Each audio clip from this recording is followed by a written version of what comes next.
اگلا سوال واجد حمید بھائی کا ہے۔ وہ کہتے ہیں کہ بچے کے کان میں اذان اور اقامت کے سلسلے میں جو روایات ہیں ان کی سندیں کیا صحیح ہیں؟ دیکھیے، اس بارے میں کوئی صحیح حدیث نہیں ہے۔ سنن نبی داود وغیرہ کی جو حدیث ہے، سنن نبی داود میں 5105 نمبر کہ نبی کریم صلی اللہ علیہ وسلم نے سیدنا حسن بن علی رضی اللہ عنہ کے کان میں اذان کہی۔ یہ روایت تو عاصم بن عبید اللہ راوی کی وجہ سے ضعیف ہے۔ عاصم بن عبید اللہ جمہور محدثین کے نزدیک ضعیف ہے، یہ روایت بھی ضعیف ہے۔ اب اذان اور اقامت کے بارے میں بھی ایک روایت ہے کہ ایک کان میں اذان دوسرے میں اقامت، مسند ابی یعلا میں 6780 نمبر، لیکن اس میں بھی یحییٰ بن علاب متروک راوی سخت ضعیف ہے، اور مروان بن سالم کذاب وضاح ہے، یعنی یہ پکی جھوٹی پیٹنٹ جھوٹی روایت ہے، اس کا کوئی اعتبار نہیں۔ اسی طرح شعب الایمان بہقی میں 8255 نمبر پہ ایک روایت ہے کہ نبی کریم صلی اللہ علیہ وسلم نے حسن بن علی رضی اللہ عنہ کے ایک کان دائیں کان میں اذان اور بائیں کان میں اقامت کہی، تو اس کی سند محمد بن یونس قدیمی اس میں کذاب ہے، یعنی یہ بھی جھوٹی روایت ہے۔ تو ایسی کوئی روایت ثابت نہیں جس سے بچے کے کان میں اذان دینے کا ثبوت ملتا ہو۔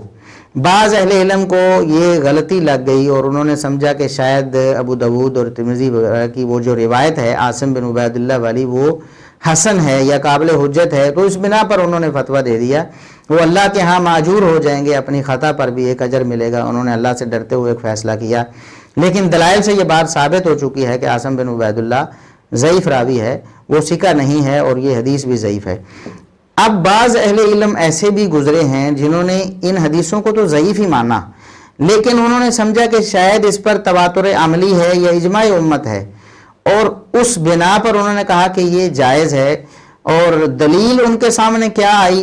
وہ جامع ترمذی کی ایک عبارت تھی، امام ترمذی رحمہ اللہ تعالیٰ کے الفاظ کے والعمل علیہ، جس طرح ان کا عام ایک انداز ہے امام ترمذی رحمہ اللہ تعالیٰ کا کہ وہ عمل امت کا نقل کرتے ہیں کہ اس بات پر صحابہ و تابعین اور تبع تابعین کا عمل ہے، اس پر امت کا عمل ہے، اس پر تمام علماء کا عمل ہے۔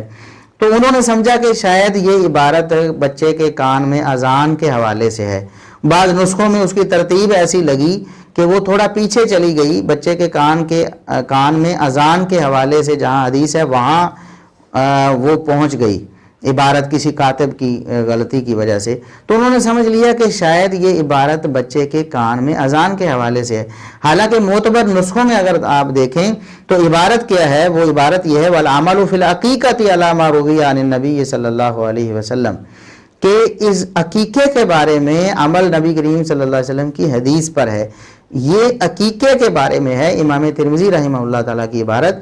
امام ترمذی رحمہ اللہ کی عبارت کوئی بھی عمل کے حوالے سے کہ امت کا عمل ہے یا تعامل ہے اذان کان میں اذان کے حوالے سے، ایسی کوئی عبارت امام ترمذی رحمۃ اللہ علیہ کی نہیں ہے۔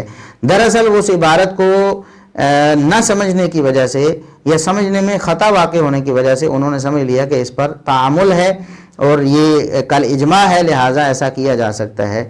جیسا کہ شیخ زبیر علی زئی رحمۃ اللہ علیہ بھی اسی بات کے قائل تھے کہ روایات اگرچہ ضعیف ہیں لیکن امت کا عمل ہے، لیکن وہ بات ثابت نہیں ہے، وہ بات درست نہیں ہے۔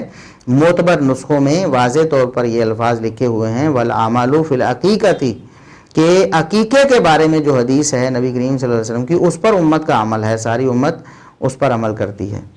لہٰذا بچے کے کان میں اذان کہنے کے حوالے سے کوئی شرعی دلیل نہیں ہے۔